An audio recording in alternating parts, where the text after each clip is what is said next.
Welcome to Sir Lancelot's Real Estate Roundtable, your guide to mastering the realm of real estate in Central East Florida. I am Sir Lancelot Leonard, ready to uncover the secrets of seller strategies, home staging, mortgage mastery, and more. From Daytona Beach to Cocoa Beach, Lake County to St. Augustine, join me as we navigate the intricacies of real estate. As the leader of the Sir Lancelot Group at Florida Homes Realty and Mortgage, I'm here to arm you with knowledge and innovation, whether you're a seasoned homeowner or a first-time buyer, unveiling the kingdom of real estate, one roundtable at a time.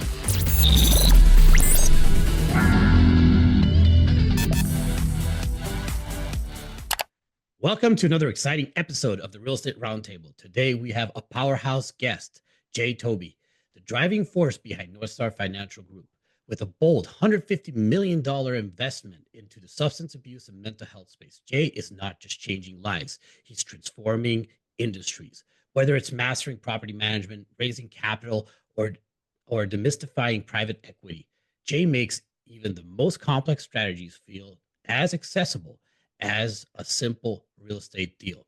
Get ready for a dynamic conversation with a true visionary who's blazing trails at the intersection of finance, mental health, and real estate. Jay, welcome to the podcast. Thank you so much for having me, Lancelot. I love the name. I love the branding. You're doing great. Thank you, Jay. So what inspired you to step into the world of real estate and private equity? I have always been interested in the world of real estate and just investing in general. Ever since I was a kid, I was really interested in that. I luckily had some neighbors that had dipped their toes early into that space. And so they had some rentals or they were investing in other groups, larger groups in the state that were, the doors were closed to most investors. So they'd give me books, they'd give me resources, and I felt so smart trying to read them, not understanding every other word, syndication, cost segregation, JVing. JV, any of those really, P&L at that point was, I was just, you know, let's call it beginning of college when I really started to dive in, or later high school is when they really took me under their wing and helped walk me through some of those concepts. Luckily, to kind of speed up my story, luckily I'd learned at a property management company, I was dealing with investors every day, learning about their strategies, trying to get them to use our property management services. If anyone's looking to get into investing, I personally think that's a great avenue because I would call it the redheaded stepchild of real estate investing. Everyone wants to raise the capital to find the deal. But once you have the capital and the deal, how are you going to execute? What's your execution like? And that's what's really important is what does the next 10 years of that property's life look like? How much are you going to spend on a broken water heater? How much are you going to, raise rents every year by? No one wants to think about that. Everyone wants to think about the sexy part of it, walk-in deals, talking to investors. So it was a really good baptism by fire into that industry. And, I yeah, I learned some strategies. First, I learned how to flip homes because flipping is super basic in the sense of everything that a flipping deal needs, almost every deal needs. It needs capital, usually some debt. You need to be able to pencil the deal before you purchase it so that the day you buy it, you make money, whether or not to buy correctly. I only did two flips. I realized that looking at, garbage properties was not my favorite thing to do. I There's get some that. guys that love that. More Oh, power to them. I actually didn't. I learned my skill set. I didn't run any of the GP, Lancelot. I know that you actually are getting your license. That's an amazing skill. And that's what's cool about investing in general is there's so many niches. You can be a multimillionaire in each niche. And what you kind of have to realize is what is your quiver? What is, if you're talking about shooting arrows, what are your skill sets? Lancelot was talking about his mortgage company. He's a broker. He's getting his GP or his general contracting license. Like those are amazing things that elevate you and move you more than some of the other people you're competing with. So you just have to realize, I really liked talking about raising capital. I really liked talking to investors. I liked talking about how the deal is going to get executed long term with the property management part. But what I didn't love is analyzing deals all day. I didn't really love finding deals. That doesn't excite me at all. So how can I find my strengths, do my strengths the best, and um, either hire people to do the things that are not my strengths or partner with people. That is awesome. I mean, I definitely need to learn that hiring skill because that's why I have all these hats, man. Because I'm always afraid to hire. I had some bad experience about hiring people, and it's just so tough to get over that. It's like there are out there. You just have to find them, I guess. You're telling me right now. Can you tell us about the turning point in your career that pushed you to think differently about investments? Yeah, the turning point was one of my first deals ever was larger than most. Um, I had done a few business deals, like purchased into a few businesses before I found a real estate deal. We live in the Intermountain West, um, and the prices have right now next to Hawaii, it's the most expensive place, Salt Lake City or Utah, and to live. And there's a lot of reasons, a lot of capital moving. And so it was hard to make deals pencil out in the real estate space. And again, I wasn't a super professional deal finder. I think I've learned that skill. I've surrounded myself with the right people to be able to find better deals. But when I started out, man, I did not know what I was doing. A good story about failure and what I learned from it. And I haven't really talked about this much, but my very first real estate deal ever I failed at. I failed at acquiring it, and it taught me some lessons. And then I'll talk about my turning point. But this was actually a big turning point in my career. I was talking with an investor doing property management. They had rented one of these really, really, really nice homes because they were building another home. So they sold their old mansion. They were renting basically a mansion and building a mansion. And I was like, these are not your regular property management renters. And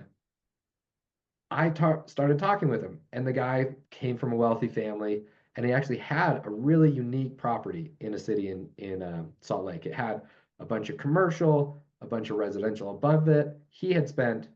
Um, he pours all of the money because he doesn't need it. He pours most of the money back into keeping the property up. So on paper, it didn't look like it made that much money. But if you took away, you know, redoing the parking lot, technically all the tenants should have paid for that, 45, 50,000 or something to do that. If you took that away, he just paid it out of the proceeds of the property. So you started taking things away, and it was a really amazing property. He was willing to do seller finance, which was again a couple grades above where I was in my real estate career, even understanding how to do seller finance. And we were willing, a multi-million dollar property for 250,000 down at a really good interest rate. It was providing a lot of cash flow, and I just couldn't execute. I didn't have the relationships to go get the capital. I didn't have the knowledge to really express to people why it was such a good deal. And I was heartbroken. His assistant, his receptionist, her and her husband bought the property because I think what he saw is I would come in. What she saw was I would come in. We talk about this deal, and at some point she probably asked, "What are you doing? You talk about this property we've been in for 45 years. What's the deal these guys are structuring with you? What? It doesn't seem like it's going anywhere." I'm sure this is internal conversations. I haven't ever talked with her before, but they probably just pulled a HELOC on their existing home and And I got purchased, it. and they got it. But that was a turning point for me in that I said, I will never capital will never be my issue again. I might have other issues in a deal, but I don't want that to be how do I, how do I put myself in a position where I can adequately express to an investor the upside, downside risk so that we can go execute on these deals. And so that was a really good learning point for me in actually having a deal fail. And this was one thing, this was one of the biggest lessons I learned was I called the CEO of that company because I actually tried to bring him into that deal. He had actually purchased a large property, so he didn't have any that much liquid cash um, because he had just bought a big property himself. But he was a great mentor, and he told me, he said, the deal of a lifetime comes once a week. And that really helped calm me down. It didn't at the time. I was still frustrated, but I've seen it in my career that the deal of a lifetime comes once a week. You That hear people pitch you every day. This is the best deal up and to the right. Hardly ever, if you miss out on a deal, will you not find just as good of a deal in a week or two or a month.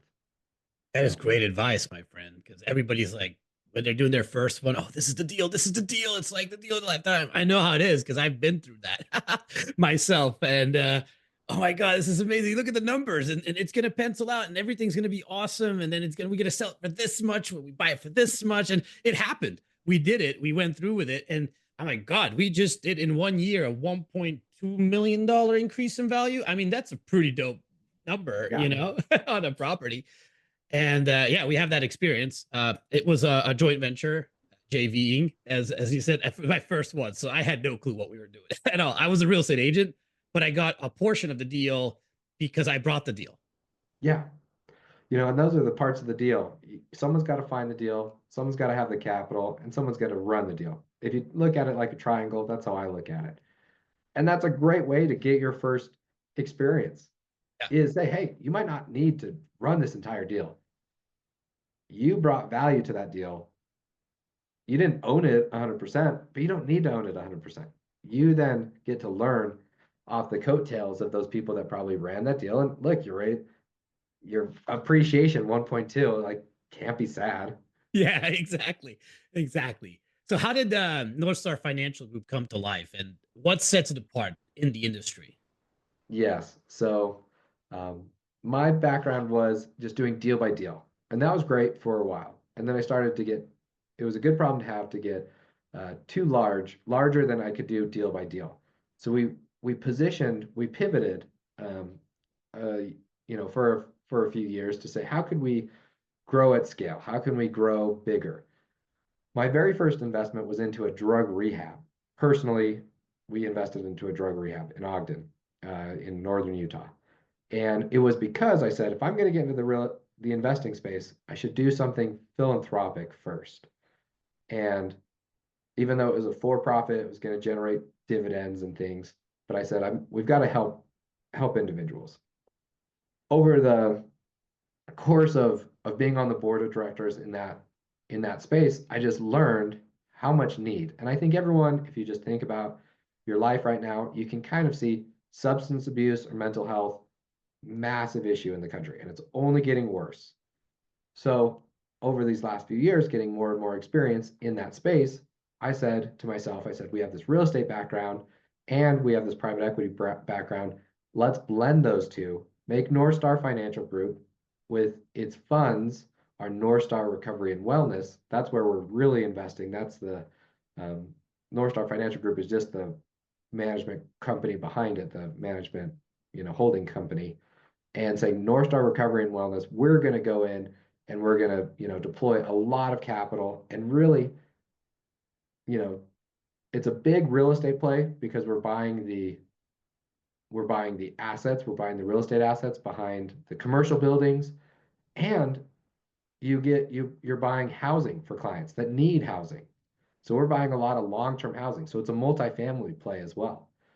And it's changing lives. So you get the good side of great ROI, but huge community impact in a space that has been really overlooked and is very fragmented. So that's what Northstar is really all about, is making investments into those industries that have been really overlooked. You can go invest in lots of multifamily, you can go invest in a lot of asset classes, but how can you tie that to big impact of communities and individuals and families? I love that. That is amazing. I have my own charity. It's not big, but we do take care of a small group of orphans in Uganda currently, and I'm working on getting some scholarships out there for kids that need scholarships that are gifted and parents can't afford to get them the special education that they need, and I really believe in that. I love helping children. I think they're the future, and I think they deserve the best possible upbringing and choices.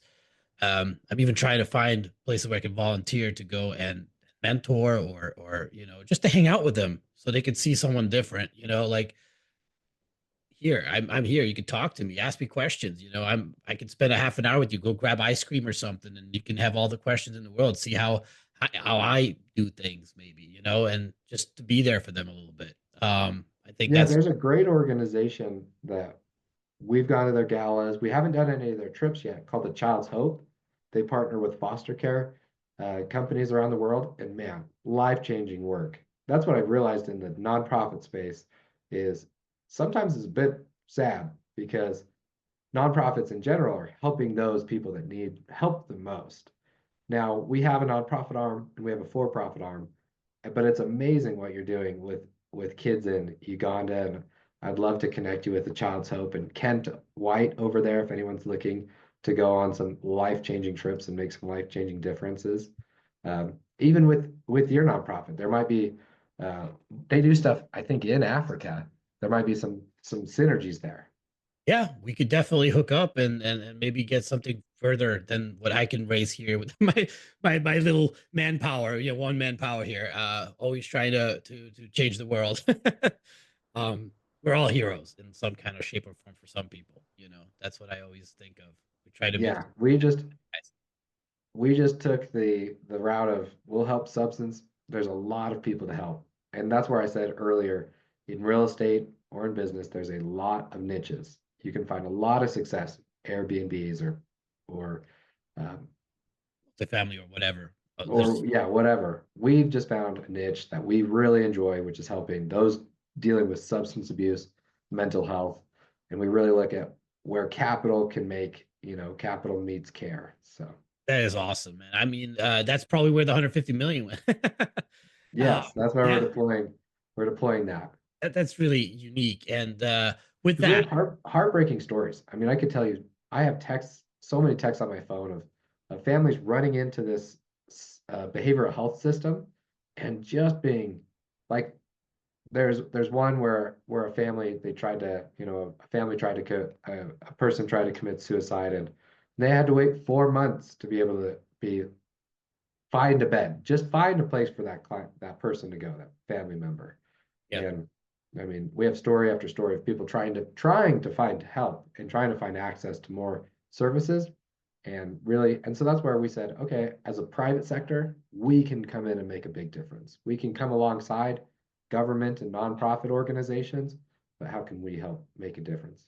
that's what America's all about. I think, that entrepreneurs step up and take responsibility and do things like you do. Like it's amazing. I come from a different country. The government takes care of all that stuff, but it's not a good care system. I'll tell you that. So when you get private money into it and private people doing it, it is done with heart and soul, not by an arm of the government. Like, oh, we're just gonna do this, toss some money at it, it's gonna happen. No, you're doing it because you have passion for it. When you have passion for something, it becomes a lifestyle, and you just want to make it better and better and better for the people. I think that's great. um Next question is, what unique challenges have you faced in the sector, and how are you navigating them? One challenge we have faced is that we're new. We're a new entity. A lot of these companies or owner operators or people that have been in the space, they've been in it for 20 plus years. Like you said, they have had a passion, whether or not they're making gobbles of money, they are here to help people. And those are the type of individuals we say we're positioning to say, let's come with you and let's help more people. You're doing it already. Let's help expand more access and more services. That's one of our things we're working on right now is just letting the industry know what we're about, letting them know that we are here to help, that you know we are a known entity, and so that's one of the unique challenges we're working on right now. It's just being new. If I came to you and talked about something brand new. Whenever you heard about a new company, Yeah, I know. I watch the stock market every day.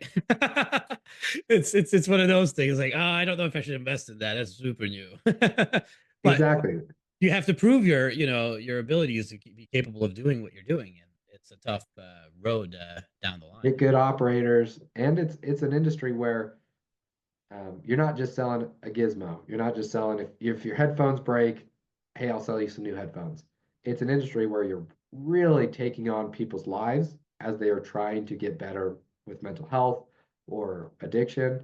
You're really trying to help that individual. So people, as they should, are very protective of how, their relationships and their clientele. And so we've got to make sure that we, build a world-class organization that we can be a trusted name in that space.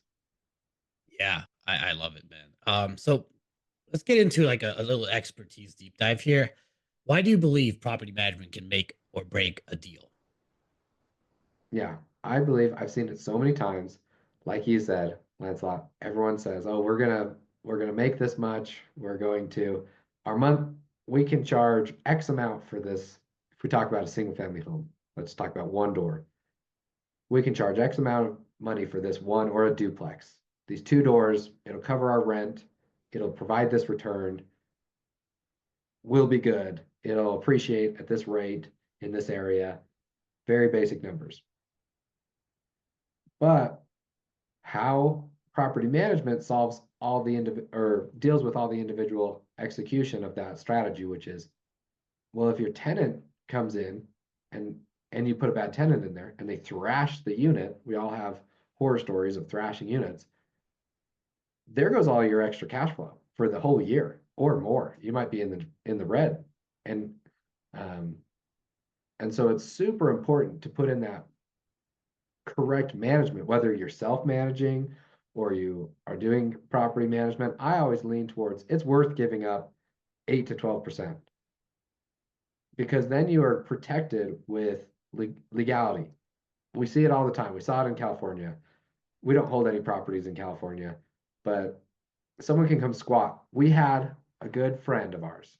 They moved from California. My wife's family's from California. She self-managed, and I said, "Hey, you should get a property management company. They're going to vet your tenant. They're going to do all that work. They have checklists, and they're legally on the line if they put someone bad in there. You have kind of a buffer for you."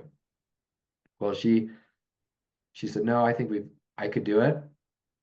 8 to 12 months later, she had to actually physically pay out money to get this guy to move out of her property. He was a professional tenant, meaning he just goes from place to place, not paying rent, being a nuisance, and makes money by basically uh, holding the land hostage. Well, it's a cash for key as we have it as a term in our industry kind of Cash for thing. key. But I guess this guy was not asking for little cash. Yeah, yeah. And caveat is that you might run into bad situations even with property management. But if you're looking at statistics, I think you're statistically less likely with a good property manager. Plus, then what's your quality of life? Do you want to be called at 2 in the morning to go fix something? If things break, um, who's going to do? We live in a place with snow. Who's going to do snow removal? Who's going to do? Think of all the intricacies that have to go into a house. Who's managing that? Who's dealing with the tenant? If the tenant's late, do you have a policy? If you build a relationship with your tenant and that tenant looks you in the eye and says, "I got laid off last year," or "I got laid off last month," yada, yada, yada, "I can't make rent." Me personally, I have a hard time. I'm a bleeding heart, but a property management company can kind of be an intermediary and say, "We're sorry, but we can maybe work with you, do some long-term payments." But at the end of the day, they have to legally protect you as the owner, and they're required to get that rent, or sorry, you got to turn over the keys, or however get rid of that tenant to get a new tenant in there. Also, who's managing the turnover of the property? Last thing about the nuances is the turnover of the property could be just as bad as a bad renter. If you turn over a property, spend a bunch of money on new carpets, new paint, new all of that, and then it sits vacant for A month or two four, or three, whatever, half a yeah, year. a couple months, there goes all your, again, additional cash flow that you expected in your projections that you were going to receive. You're going to receive checks on time every month, and your tenant's going to be perfect. And you find those scenarios, but that's why I believe property management is just very powerful. No, I agree with you. I have the same kind of heart as you do. I have my own properties, a couple of them. I have one that we talked about trash properties. You'd see the pictures, you'd fall off your chair right now. Those ceilings missing, the AC's been stolen out of the unit. I don't live close to it. It's a far away property, but I managed it myself. And they were paying for 5 years. And this year they decided that they're gonna stop paying. And they stopped paying. We had an agreement that when they moved in, so because it's in a bad neighborhood in Macon, Georgia, and Yeah, they stole the copper out of the building after we owned it for like a month or two. We didn't put it on the market as soon as we, had it renovated. We, were back and forth with my wife, and we both forgot about putting it on Zillow to rent it out. And when we rented it out, we went up there to look at it. It's like, dude, what happened here? Like their ceilings were caved in. There was like blown insulation everywhere. I'm like, what happened? And the tenant went there. The new tenant went there. Is like, there's something wrong with the house. There's no electricity. I'm like, what's going on?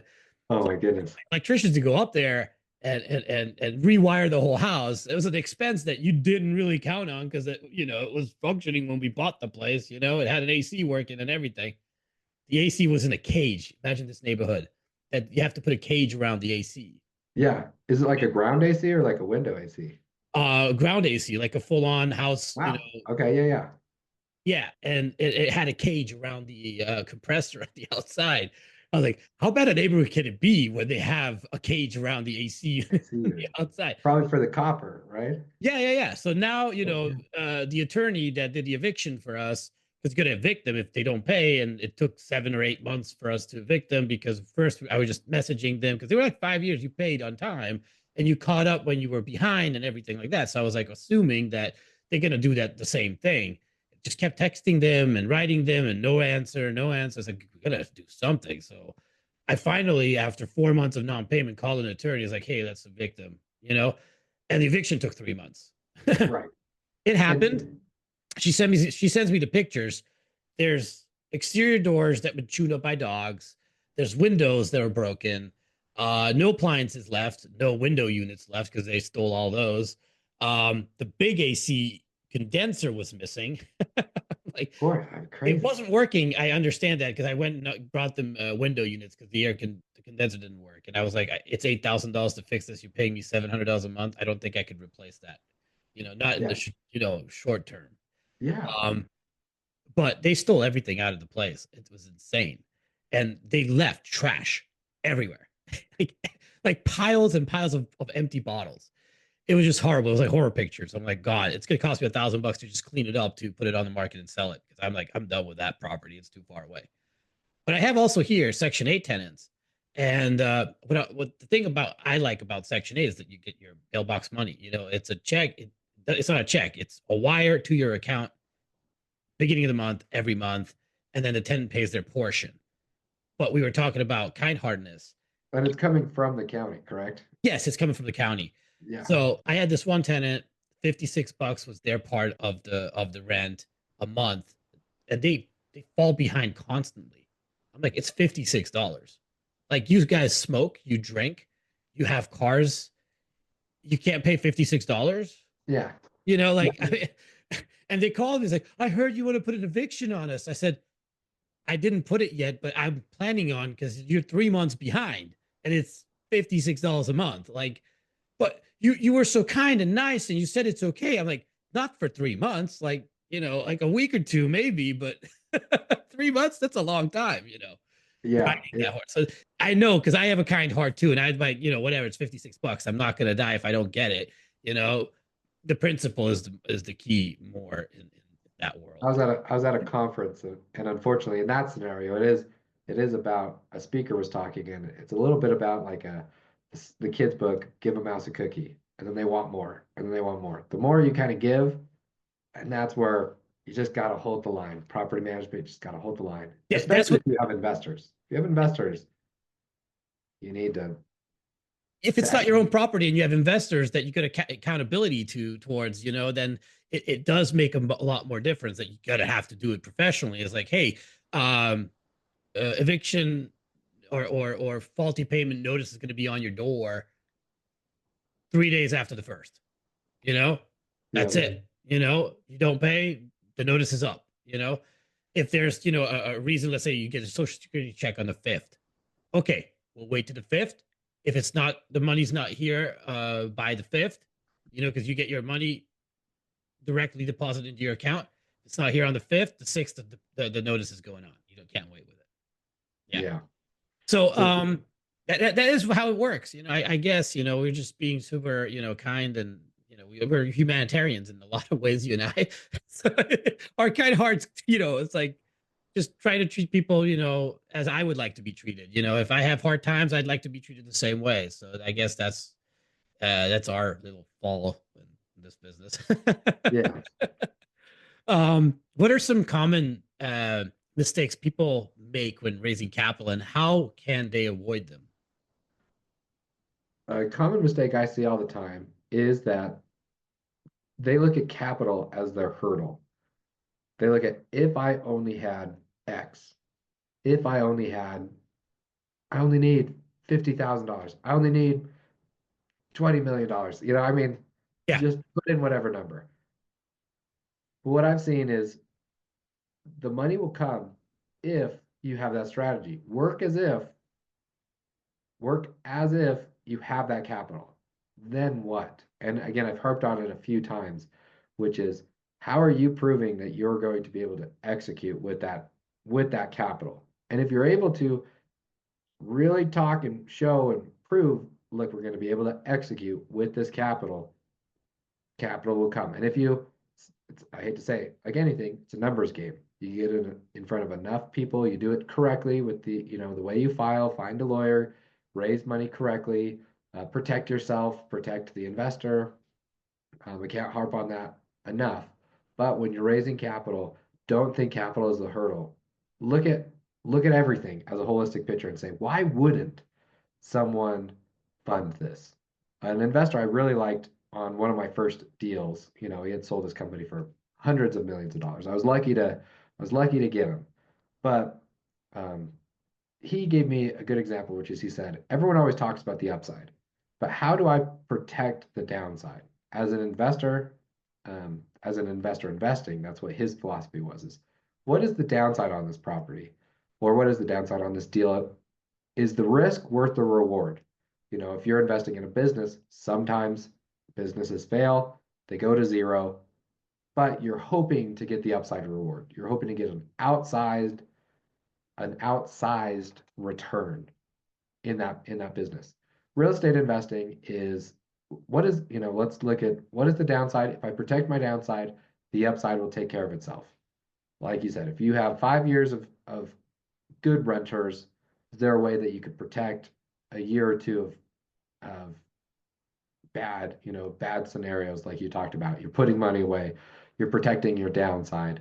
Um, so when you're raising capital, I think keep that in mind, is how can you really look at this, look at all the different pieces. You know, yeah, how is it easy for them? How easy is it for them to fund? Do you make it really simple to say, if you come in, here's the strategy of how we're going to execute, here's the mechanisms that you're going to get your capital back, here's the timeline on when that's going to happen, and here's the steps needed for those uh, timelines to work. yeah, you have to have the exit strategy. That I think that was one of the things I learned from the guys that I didn't deal with was this is going to be our exit strategy. This is how we're going to get out. We got out early because we had a bridge on it, and the interest rates started to go up, so we had to get out early. Yeah. Otherwise, we could have held that property and sold it for 5, 6, or $7 million if we would have fixed up the whole thing and changed the whole tenant pool out. Because we were on a good track. We were showing really good numbers on new tenants that were coming in. We were doubling rents basically. So we could have gone if we could have turned the whole place around, renovated all the units, and put in new tenants in all the units with the higher rental rates. It could have been almost twice as much as what we sold it for. Yeah. Yeah. But like you said, things change and you have to Yeah. know when to get out, even protect. You might not have gotten as much upside as you wanted, but you protect the upside you had, you pull the chips off the table. Yeah, yeah. We paid out the investors. Everybody got their full amount that was promised to them in record time because they were promised in a 5 to 10 year period and they got it in 1 year. That's a really good investment for some investors. We're probably like, ooh, Let's do it again. yeah, let's And do it setting correct again. So expectations that's stage. how you raise capital properly because then these guys are going to come back and like, when can I toss money at your deals? Because you guys are doing amazing stuff, You you guys know? are churning and burning, and then setting correct expectations to say Yeah. that might not happen every time, guys. Exactly. Can you share a simplified strategy for making private equity or business investments as intuitive as real estate investing is? Yeah. So, I mean, there's lots of good resources out there. Don't always take 100%. Take some with a grain of salt. Alex Hermosi, Cody Sanchez have lots of good resources on how to get into businesses. What I would try to do is look at their cash flow. I've always looked at businesses and anything in a cash flow. How can I have it cash flowing back to us? If it's at least cash flowing, someone will probably want to buy it at some point. There is venture and there's true private equity where you hold for a long time and you try to get a big exit. That's a different skill set. But very simply, look for people that have a good track record in the space and back them. Say, okay, I want to get into the dog grooming space. Are you investing in a person that's like, I've never done this before, but we can make so much money in the dog grooming space? High risk, possibly high reward. Or can you say, oh, I'm going to buy a little portion of an already very successful company? You have more chance of that actually working out in the end, but you might not get a huge as much upside because what they have is valuable and it's working and they've shown a big track record. So that's what I would say when you're looking at businesses, super important. The track record is very, very important. The books. And Yeah. last thing is if that person gets hit by a bus, if you're investing in a small business, does that business have procedures and processes and procedures in place? Or is it like Susie goes in there every day, she's making the coffee, she's doing the ordering. If we lose Susie, are you going to step in as the investor? Are you going to run the coffee store? Those are just things to keep your eyes out for. That is a great thing. I was on Business Mastery for Tony Robbins, and they talk about that. Like, are you sellable? Like, or is your business sellable? So let's say same thing that we're talking about. You buy a business. Are you buying the business because there's one guy? Like, let's say real estate. This is a perfect example for that. If you're a real estate agent, you're killing it. You're doing 20, 30, $40 million of sales a year. If you would remove yourself from that position, would you still be doing those numbers, or you are the business? You know, that's what they Yeah. always say. So you can't really sell. I can't really sell my real estate business as it is. I don't have any agents. So I'm not a broker. I'm a broker associate. I work for a broker. So my business is it's not really sellable because I am the business. What I do is the business. Yeah. And without me, it doesn't happen, you know? So, and I always talk about it with my wife. It's like, hey, we should buy some businesses where it's not me who's bringing in the bread and butter because what if something happens to me, you know, who's gonna step into my place and take my role and do what I'm doing, you know? And that's the same thing as you just mentioned. That is a great knowledge to have for everybody, by the way, out there. uh when you're buying a business, make sure that there are as you said, um places or Processes, processes in procedures. place if something happens to the person that's running it now. how would that be replaced and to be continue the business down the line. Yeah. Yeah, a Oh, great book to learn about that is Robert Kiyosaki's Cash oh yeah. Money. Love that Cash guy. Money. I have Yeah, all his books on the shelf. You don't see it. It's on the other shelf over there. I have a couple of his books up here yeah. too. But I really like him. I learned so much from that guy in my early 20s. I started reading his books, the cash flow quadrant, and Rich Dad, Poor Dad, yeah. all the classics. So I met Rich Dad, by the way, Huh? personally. I have his two little books, tiny books. That one's one of his books, by the way, the little one. What is it? I don't Uh, think Successful Business, um, by Cunningham. So okay. Jay Cunningham, and he has another one. He gave it out for free at the Business Mastery, and he talked about buying businesses at Business Mastery. He was the presenter. So I was Oh, like, that is man. awesome. I read about you like 15 years ago, and now you're in front of me talking about Wow. how you do it. And he was all about the books. You know, you got to be able to read the books and figure out where to turn a fat and where to add value, how to add value, and how to turn a business around. He said you could turn so many businesses around that are just ran by, it's sad, but mom and pop run it mom and pop way. You know, we'd run it like this for 20 years, blah, blah, blah. But they don't know that there's so many ways that they could tweak it and make it even better and they get better value for the business when they sell it. So that's where he was like trying to teach us how to, look through the books and make sure that we're doing it right, you know. That's a really cool thing. That's why he was like all about the accounting of a business. Basically, you don't even need to know where the business is and what the business is really. If you could just look through their books, you could figure out what they're doing right and what they're doing wrong if you know how to read the books. You know how to read the books. Yeah, Exactly. yeah, I'm excited. Yeah, that's a good skill to have. yeah. Honestly, I'm looking. So, what's your advice for someone just starting in real estate who wants to expand in private equity? My advice is just network. I mean, just get in the right rooms, get with the right people, um, and go to as many events, learning events as you possibly can. Listen to podcasts of people who've already done it. Pick the brains. Lancelot does a great job of making a podcast so he can learn a lot of things himself. So that's what I would really lean into. The more hands you shake, the more money you make. It's your network rather than your net worth. I've seen it totally pay off. Uh, or your net worth Is your is network? your net Yeah. worth. So I've really seen it that very true. So try to elevate who you're surrounding yourself with. Try to meet people in the space that you want to play in. Um, and most of the time people are really receptive to you trying to learn and trying to grow.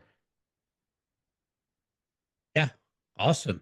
So, how do you identify investments that align with both your values and financial goals? Yeah. Um, say that one more time. So, how do you identify investments that align with both your values and your financial goals? Good question. So like I mentioned earlier, everyone's got their different investment thesis, and investors do as well. And so you talk about capital raising, you have to be open that what you're really excited about, what you're on, is maybe not that what that investor's looking for as far as what their return profile. And so when you're identifying investments that fit your thesis, first you have to figure out what is your thesis. Is it safe? Is it conservative? Is it cash flowing? Is it huge upside? Is it risky? Is it go all in on crypto 20 years ago? I mean, you just have to know what your risk to reward profile really is and what you want to focus on, what asset classes, what industries. And then as you identify investments, make sure you have guardrails. We just turned down an investment yesterday. It looked really great, but it didn't fit within our guardrails of existing business, long time operator, cash flow, just wasn't the right one. You if you're really looking at enough deals, you should be saying no to more than what you're saying yes to because you're really finding the cream of the crop. And so I really wanted to invest in this deal. I really, I was I was a bit more aggressive, but our investment committee said no, this doesn't fit within our within the guardrails we have set up. So let's pass. Not the right time. And so you just got to keep yourself honest as well. If these are your parameters, shiny object syndrome, you're going to see things that are great. You mentioned you're trying to develop land with your general contracting. I have to totally step out of that space and say, I know nothing about taking something from raw land to building it vertical. I can't look at any of those deals, even though they look cool, they look great, just is not within my goalposts. Cool. I mean, look, I had no clue about it either. I think I'm going to learn everything as I'm doing it. But Yes. as you said, how you started, you had no clue what you were doing. Now you do. You know, everybody starts somewhere. If you don't start, you don't take risk. You're never going to reap the benefits of it. You know, that's what I That think. is one advice I would say when you're starting out is look at as many deals as you can Yeah. and take it to people that analyze deals. I took so many deals to so many people. Said, what do you think about this? You've had a great career. Just give it a one over. And I had deals that they said you should not do. And we did a deal that ended up really not great when someone said you shouldn't do this deal. But I was like, oh, but the upside potential. I didn't stay within my parameters, and I've spent the last 8 years of my life dealing with this issue, with Uh, angry investors and tough. It's been a tough road for that. And if anyone says that they're 100% investing, they're lying. Everyone has some stuff that hasn't gone well. You have other stuff that makes up for that. Um, but look at tons of deals and take them to people you trust to get more eyes on those deals. That's a really good advice. Jay, this has been an absolutely inspiring and insightful conversation, from your incredible $150 million investment into mental health space to your mastery of capital raising and property management. You've given us a blueprint for how to create meaningful change while building lasting success. For our listeners, if you're ready to take your investments to the next level or want to follow more of Jay's journey, be sure to check out his social media at Jay Tobey 18 at Find Your North Star and connect with him on LinkedIn at Jay Tobey. You can also learn more about Northstar Financial Group at their website or on their website, northstarfinancialgroup.com. Jay, thank you for coming on the podcast today. This was amazing, inspiring. I want to be like you one day if I can. I would love to see how your journey continues and maybe do another podcast down the road. Lancelot, you're doing great work. I would definitely be up for another podcast. So everyone subscribe, listen to him, and let's follow his journey. Thank you. Thank you. Thank you.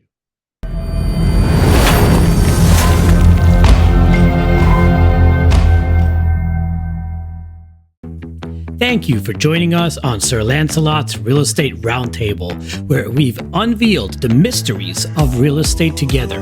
Remember, in this kingdom of possibilities, every dream home is just a discussion away. I can help your real estate dreams come true. Just call me at 786-449-7518. Until our next roundtable, may your ventures be prosperous and your homes be filled with love and joy. Farewell, fellow knights of real estate.